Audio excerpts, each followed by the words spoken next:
बिस्मिल्लाहिर्रहमानिर्रहीम अस्सलाम वालेकुम। मैं हूं मोहम्मद उमैर। प्यारे बच्चों, उम्मीद है आप सब खैरो आफियत से होंगे। आज हम ग्रेड 9th फिजिक्स के बाब नंबर 2 के बारे में पढ़ेंगे, जिसमें आज का हमारा उन्वान है graphical analysis of motions. Video को मुकम्मल तौर पे समझने के लिए ये बात ज़हन-नशीन रखें कि पिछले लेक्चर्स को आपका समझना ज़रूरी है, जिसका लिंक मैंने डिस्क्रिप्शन बॉक्स में डाल दिया है। तो चलिए शुरू करते हैं। टॉपिक का बाकायदा आगाज़ करने से पहले आपको बताता चलूँ कि आज की इस वीडियो में हम क्या-क्या चीज़ें सीखने जा रहे हैं।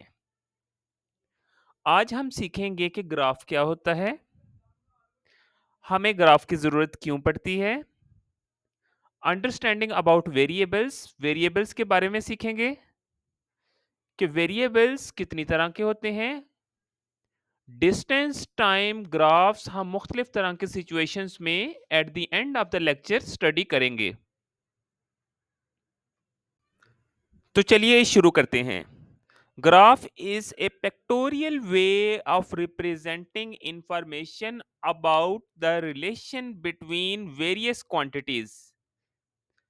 डेटा को ज़्यादा खूबसूरत अंदाज में ऑडियंस के सामने पेश करने के लिए हम ग्राफ का सहारा लेते हैं, जिसमें न्यूमेरिकल डेटा को अच्छे तरीके से प्रेजेंट किया जाता है ताकि देखने वाले को अच्छे तरीके से मालूमात की रसाई हो सके। The quantities between which graph is plotted are called variables. वो मिकदारें जिसके दरमियान ग्राफ को प्लॉट किया जाए वो वेरिएबल्स कहलाती हैं। वेरिएबल्स ऐसी शय को कहते हैं जो विद रिस्पेक्ट टू टाइम या with respect to something change हो, जिसमें चेंज आना हो। One of which is called independent quantity. एक वेरिएबल को हम कहेंगे इंडिपेंडेंट, जबकि दूसरा वेरिएबल जिसकी वैल्यू इंडिपेंडेंट पर डिपेंड कर रही होगी उसको हम कहेंगे डिपेंडेंट वेरिएबल। नॉर्मली ग्राफ के अंदर एक्स एक्सिस पे इंडिपेंडेंट क्वांटिटीज को पुट किया जाता है और वाई एक्सिस में डिपेंडेंट क्वांटिटीज को पुट किया जाता है। प्यारे बच्चों, आज हम डिस्टेंस टाइम ग्राफ्स ड्रा करेंगे मुख्तलिफ तरह की सिचुएशंस में। नंबर 1, जब हमारा ऑब्जेक्ट रेस्ट में होगा। नंबर 2 पे जब ऑब्जेक्ट यूनिफॉर्म स्पीड के साथ मूव करेगा, और हम इस केस में ऑब्जेक्ट की स्पीड भी फाइंड आउट करेंगे।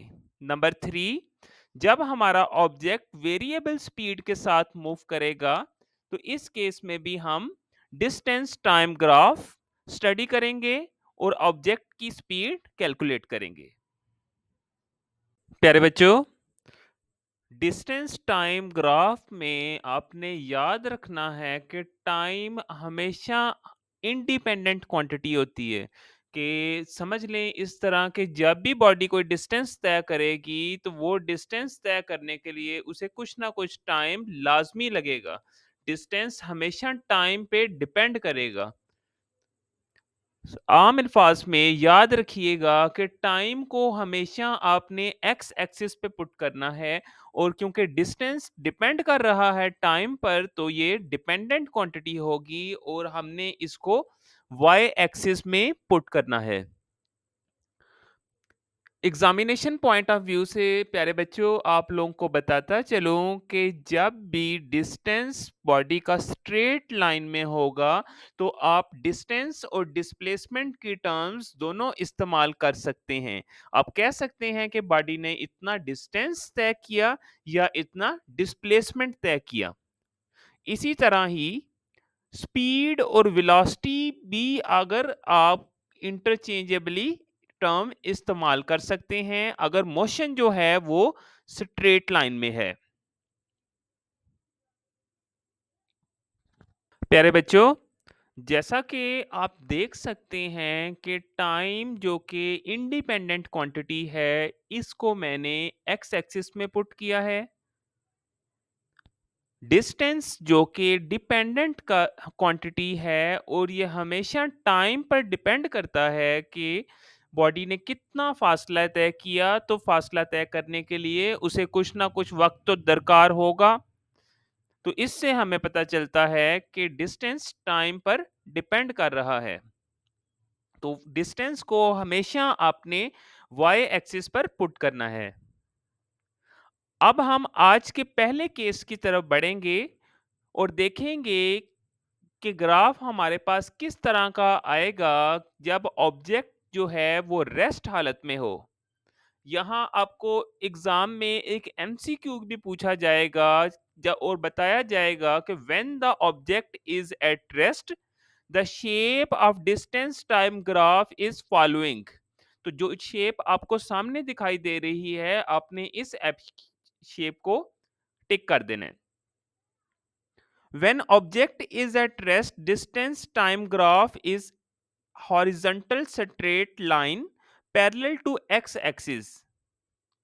तो याद रखिएगा कि जब भी हमारा ऑब्जेक्ट रेस्ट हालत में होगा, बॉडी मूव नहीं कर रही होगी, तो इस केस में हमारे पास एक पैरेलल लाइन एक्स एक्सिस के आपको मिलेगी, एक हॉरिजॉन्टल पैरेलल लाइन आपको मिलेगी। आज के हमारे दूसरे केस में हम देखेंगे कि जब ऑब्जेक्ट कांस्टेंट स्पीड के साथ मूव कर रहा है, तो आपका डिस्टेंस टाइम ग्राफ किस तरह का निकलेगा। When object is moving with constant speed, distance time graph is a straight line increasing with x-axis. Its slope gives the speed of the object. Consider 2 points A and B on the graph. तो आपने graph पे दो points ले लेने हैं, ए और B.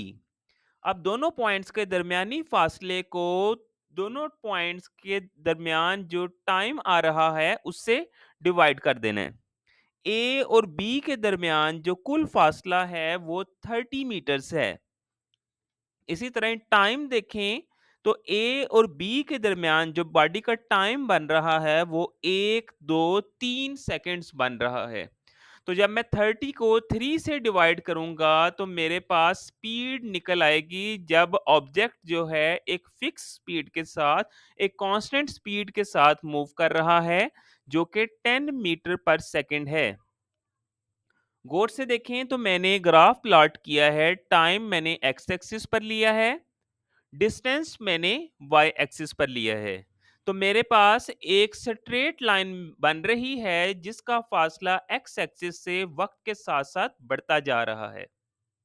तो इसकी स्लोप जो है वो गाड़ी की स्पीड फाइंड आउट करने के लिए हमारे मददगार साबित होगी।